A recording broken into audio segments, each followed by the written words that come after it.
नारद भक्ति सूत्र। माया से कौन तरता है? 46वां सूत्र। प्रश्न, कौन तरता है? दुस्तर माया से कौन तरता है? उत्तर, जो सब संगों का परित्याग करता है, जो महान भावों की सेवा करता है और जो ममता रहित होता है। व्याख्या, नदी में तैरने वाले मनुष्य के लिए सबसे अधिक आवश्यक काम होता है हाथों और पैरों से नदी के जल को फेंकते जाना, निरंतर जल को काटते रहना।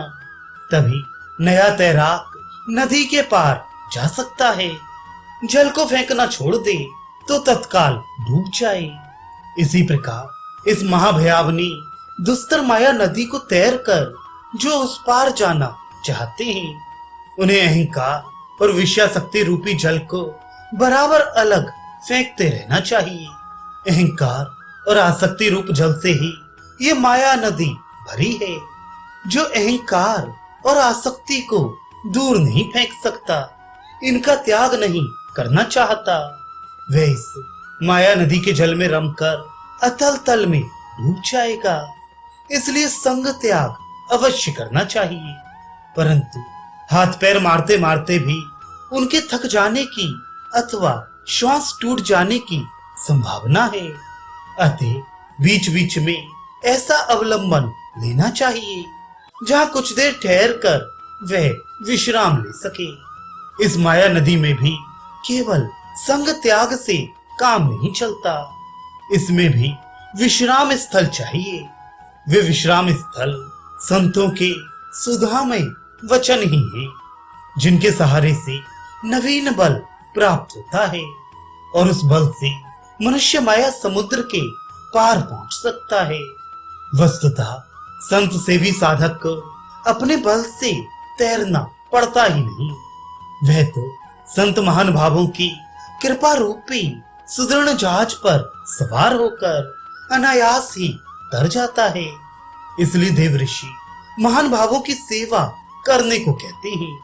श्रीमद् भागवत में भगवान कहते हैं, जल में डूबते हुए लोगों के लिए दृढ़ नौका के समान इस भयंकर संसार सागर में गोते खाने वालों के लिए ब्रह्मवेत्ता शांत चित्त सत्य जन ही परम अवलंबन है। महान भाव संतों की सेवा से पाप ताप और मोह अनायास ही दूर हो जाते हैं। जिस प्रकार भगवान अग्निदेव का आश्रय लेने पर शीत, भय और अंधकार तीनों का नाश हो जाता है, इसी प्रकार संत पुरुषों के सेवन से पाप रूपी शीत, जन्म मृत्यु रूपी भय और अज्ञान रूपी अंधकार ये कोई भी नहीं रहते। निर्मल हरि भक्ति की प्राप्ति के लिए तो महापुरुषों की चरण सेवा ही प्रधान है। श्रीमद् भागवत में भक्तराज प्रहलाद और ज्ञान प्रवर अवधूत शिरोमणि जड़ भरत के प्रश्न है। प्रहलाद कहते हैं कि हे पिता, जिन भगवान श्री हरि के चरणों का स्पर्श समस्त अनर्थों की निवृत्ति करने वाला है, उन श्री हरि चरणों में तब तक प्रेम नहीं होता जब तक अकिंचन सब कुछ भगवान को अर्पण कर चुकने वाले साधु महान पुरुषों की चरण धूलि से मस्तक का अभिषेक न किया जाए।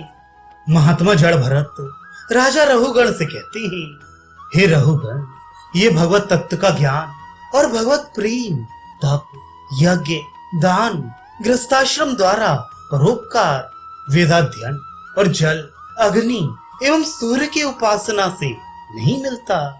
यह तो महापुरुषों के चरणों की धूल में स्नान करने से अर्थात उनकी चरण सेवा से ही मिलता है।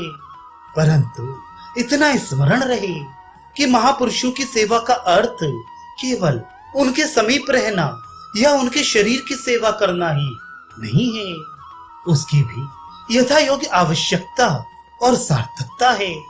परंतु जब तक हम उनके आज्ञानुसार क्रिया नहीं करते, उनके इशारे पर नहीं चलते एवं उनकी रुचि के अनुसार अपना जीवन निर्माण नहीं करते, तब तक सेवा में त्रुटि ही समझनी चाहिए। अतः इस बात को समझकर सर्वदा और सर्वथा महान भावों की सेवा करनी चाहिए, परंतु इसमें ममता एक बड़ी बाधा है। ममता के बंधन से संत सेवा हो ही नहीं सकती। घर मेरा, शरीर मेरा, परिवार मेरा, धन मेरा, संबंधी मेरे, मकान मेरा, जमीन मेरी, इस प्रकार मेरे मेरे के अनगणित बंधनों में जीव बंधा है। इन ममता के बंधनों को तोड़ना होगा। अवश्य सत्संग और संतों की सेवा रूपी दिव्य मणि दीपक के प्रकाश से ममता रूपी अंधकारमय रात्रि का अंधकार बहुत कुछ कम हो जाता है। तथापि पहले सत्संग में जाने के लिए भी तो ममता को कम करने की आवश्यकता है। अतएव संसार के इन ममताओं के विषयों को दुख रूप, अनित्य और अज्ञान मूलक समझकर इनके प्रति मेरे भाव को सर्वथा त्याग करना चाहिए। यह समझना चाहिए कि संसार में मेरा कुछ भी नहीं है। जिस शरीर को मनुष्य मेरा ही नहीं वरन मैं कहता है वह भी नष्ट हो जाता है, तब फिर अन्य वस्तुओं में मेरापन समझना तो मूर्खता ही है। माया से तरने के लिए इस मेरेपन का नाश जरूर करना चाहिए। जो ऐसा करता है वह माया से तर जाता है। 47वां सूत्र, जो निर्जन स्थान में निवास करता है, जो लौकिक बंधनों को तोड़ डालता है, जो तीनों गुणों से परे हो जाता है और जो योग तथा क्षेम का परित्याग कर देता है। व्याख्या, माया से तरने के लिए पूर्व सूत्र में 3 उपाय बतलाए गए हैं। अब इस सूत्र में 4 उपाय बतलाए जाते हैं और अगले 2 सूत्रों में क्रमशः 5 उपाय और लक्षण और बतलाए जाएंगे। ममता का त्याग दिन रात ममत्व की वस्तुओं के बीच में रहने से नहीं होता। संग से तो ममता उल्टी बढ़ती है। अतएव साधक को एकांत सेवन करना चाहिए। श्री भगवान ने गीता में कहा है, एकांत स्थान में रहने और मनुष्यों की भीड़ भाड़ में प्रीत न रखने की आज्ञा दी है। मनुष्य कितना भी साधन करने की चेष्टा करे, परंतु जब तक वह विषय वासना से जकड़े हुए जन समुदाय में और मोहक विषयों से भरे हुए स्थानों में रहेगा, तब तक भगवान में उसका मन लगना बहुत कठिन है। इसलिए साधक को एकांत देश में रहकर भक्ति का साधन करना बतलाया गया है। साथ ही भगवान के साथ प्रेम का बंधन बांधने के लिए लोक बंधन को तोड़ना आवश्यक है। एकांत देश सेवन से लोक संग छूट जाने के कारण लोक बंधन स्वमेव ही ढीला हो जाएगा। इसके अतिरिक्त भगवान के रहस्य, प्रभाव और तत्व के साथ मृत्यु में और दुखालय इस लोक की तुलना करके बारंबार विचार करने पर लोक बंधन आप ही टूट जाता है। इसके बाद भक्ति के साधक को सत्व, रज और तम इन तीनों गुणों से परे होना पड़ेगा। संसार का प्रकाश इन गुणों से ही होता है। गुणों का ही कार्य यह संसार है। अतः इस संसार के पदार्थों में अनासक्ति या विरक्ति होना ही निस्त्रगुण्य या असंसारी होना है।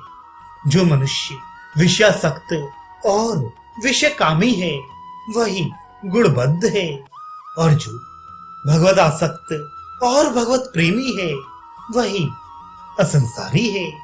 जो निस्त्रय गुण्य होगा वे योगक्षेम की चिंता क्यों करने लगा? संसार में तो उसका कोई प्रलोभन है ही नहीं, क्योंकि वह निस्त्रय गुण्य है। और मोक्ष की सिद्धि से भी वह निष्प्रय है, क्योंकि वह भगवान का प्रेमी है। अप्राप्त की प्राप्ति को योग और प्राप्त के संरक्षण को क्षेम कहते हैं। इसमें केवल भोजन आच्छादन का भाव ही नहीं है। पारमार्थिक अर्थ में तो योग का अर्थ है भगवत प्राप्ति या भगवत प्राप्ति का सफल साधन, और क्षेम का अर्थ है भगवत प्राप्ति के साधन का संरक्षण। प्रेम, भगवत भक्त इन दोनों ही अर्थों में योग क्षेम की परवाह नहीं करता। वह तो भगवत प्रेम में ही मस्त रहकर भगवत प्रेरणा से सदा सर्वदा भगवत अनुकूल स्वाभाविक कर्म करता रहता है। भक्त का योगक्षेम स्वयं भगवान ही चलाते हैं। श्री भगवान ने गीता में स्वयं कहा है, जो अनन्य भक्त निरंतर मेरा चिंतन करते हुए मेरी निष्काम उपासना करते हैं, उन नित्य मुझ में लगे रहने वाले भक्तों का योगक्षेम मैं स्वयं वहन करता हूँ। भोजन आदि की चिंता तो साधारण विश्वासी भक्त को भी नहीं करनी चाहिए। जो भोजन आदि के लिए भगवान का भरोसा न रखकर न्याय और सत्य मार्ग का तथा सदाचार का त्याग कर पाप की शरण लेते हैं, वे तो एक प्रकार से नास्तिक ही हैं। कहा है, वैष्णव आहार आदि के लिए व्यर्थ ही चिंता करते हैं। जो भगवान समस्त विश्व के सब जीवों का भरण पोषण करते हैं, वे क्या अपने सेवकों को कभी भूल सकते हैं? 48वां सूत्र, जो कर्म फल का त्याग करता है, कर्मों का भी त्याग करता है और तब सब कुछ त्याग कर जो निर्द्वंद हो जाता है। व्याख्या, योगक्षेम की चिंता का त्याग करने वाला कर्म फल का त्यागी होता ही है, अथवा योगक्षेम के त्याग के लिए भी कर्म फल के त्याग की आवश्यकता होती है। वस्तुतः अब यहाँ से प्रेमी भक्त के लक्षणों का आरंभ हो गया है। ये भक्ति के साधकों के लिए आदर्श साधन है और सिद्ध प्रेमी भक्तों के स्वाभाविक गुण। भक्त जो कुछ करता है वह भगवान के लिए ही करता है। उसे उसका अपने लिए कुछ भी फल नहीं चाहिए। उसकी न कर्म में आसक्ति है और न उसके फल में। वह तो यंत्रवत कर्म करता रहता है, परंतु जहां तक उसे यह स्मरण रहता है कि मैं यंत्र हूँ, भगवान के लिए कर्म करता हूँ, वहां तक वह कर्म फल का ही त्यागी कहा जा सकता है। कर्म का त्यागी तो तब होगा जब उसे यह भी पता नहीं रहेगा कि मैं भी कुछ करता हूँ। जब मन बुद्धि के पूर्ण समर्पण से भगवान उसके अहंकार को सर्वथा हरण करके स्वयं ही उसके हृदय मंदिर में बैठकर कर्म करने कराने लगेंगे, तब वह कर्मों का संपूर्ण त्यागी होकर सर्वथा निर्द्वंद हो जाएगा। फिर उसे सुख दुख, हानि लाभ, अपना पराया, मैं तू आदि द्वंद्वों से कोई प्रयोजन ही नहीं रह जाएगा। परंतु जब तक ऐसी स्वाभाविक स्थिति ना हो, तब तक साधन रूप से कर्म फल का त्याग और भगवत विरोधी अथवा अनावश्यक कर्मों का स्वरूप से त्याग करके निर्द्वंद होने की चेष्टा करनी चाहिए। श्री भगवान कहते हैं, हे अर्जुन, वेद तीनों गुणों के प्रकाश स्वरूप संसार को प्रकाश करने वाले ही, अतः निस्त्रय गुण अथवा असंसारी, निष्कामी, सुख दुख आदि द्वंद्वों से रहित, योगक्षेम की इच्छा न करने वाला, नित्य सत्व में स्थित और परमात्म परायण हो जाओ। 49वां सूत्र, जो वेदों का भी भले भांति परित्याग कर देता है और जो अखंड असीम भगवत प्रेम प्राप्त कर लेता है। व्याख्या, साधन की दृष्टि से उपर्युक्त श्री मद्भगवद गीता के श्लोक के अनुसार तीनों गुणों की प्रकाश रूप संसार को प्रकट करने वाले वेदों के त्याग से निष्कामी बनने का अर्थ बहुत ही ठीक है। सकाम भाव का त्याग ही वेद त्याग है। परंतु देवऋषि नारद यहाँ जिस प्रेमावस्था का वर्णन कर रहे हैं, उस अवस्था में तो भक्त केवल एक अविच्छिन्न अखंड भगवत प्रेम के महान सागर में डूबकर तन्मय हो जाता है। इससे वेदों का आश्रय स्वयं ही छूट जाता है।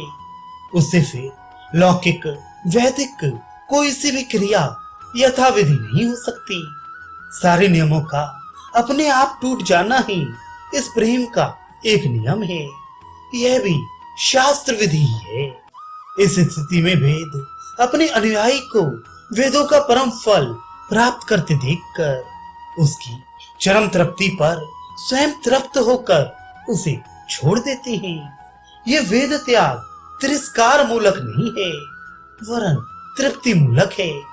वे जानबूझकर वेदों को नहीं छोड़ता, वेद ही उसे पूर्ण काम समझकर अपना आधिपत्य उस पर से उठा लेते हैं। इस अवस्था में वे प्रेमी भक्त विधि निषेधमय वेदों को लांघ कर बस केवल एक अनिर्वचनीय हरि प्रेम में ही मतवाला रहता है। वह भगवत प्रेम की एक जीती जागती मूर्ति होता है। स्वयं भगवान ही उसके शरीर में दिव्य प्रेम के रूप में प्रकट होकर लीला करते हैं। 50वां सूत्र, वह तरता है, वह तरता है, वह लोकों को तार देता है। व्याख्या, देव ऋषि नारद आनंद में भरकर पुकार रहे हैं कि जो इस प्रकार भगवान के प्रेम में मतवाला हो जाता है, वह स्वयं तो तर ही गया, अपितु वह समस्त लोकों को भी तार देता है। वही सच्चा तरण तारण होता है। भगवान ने भी श्रीमद् भागवत में कहा है, ऐसा मेरा भक्त त्रिभुवन को पवित्र कर देता है। 46वें सूत्र में माया से कौन तरता है, यह प्रश्न करके यहाँ तक उसका उत्तर दिया गया। 4 सूत्रों में प्रेम के साधन और प्रेमियों के लक्षण बतलाए गए। अब आगे उस प्रेम का रूप बतलाया जाएगा, जिसको पाकर प्रेमी महान भाव गण इस दुर्लभ स्थिति को स्वाभाविक गुणों के रूप में अनायास ही प्राप्त हो जाते हैं।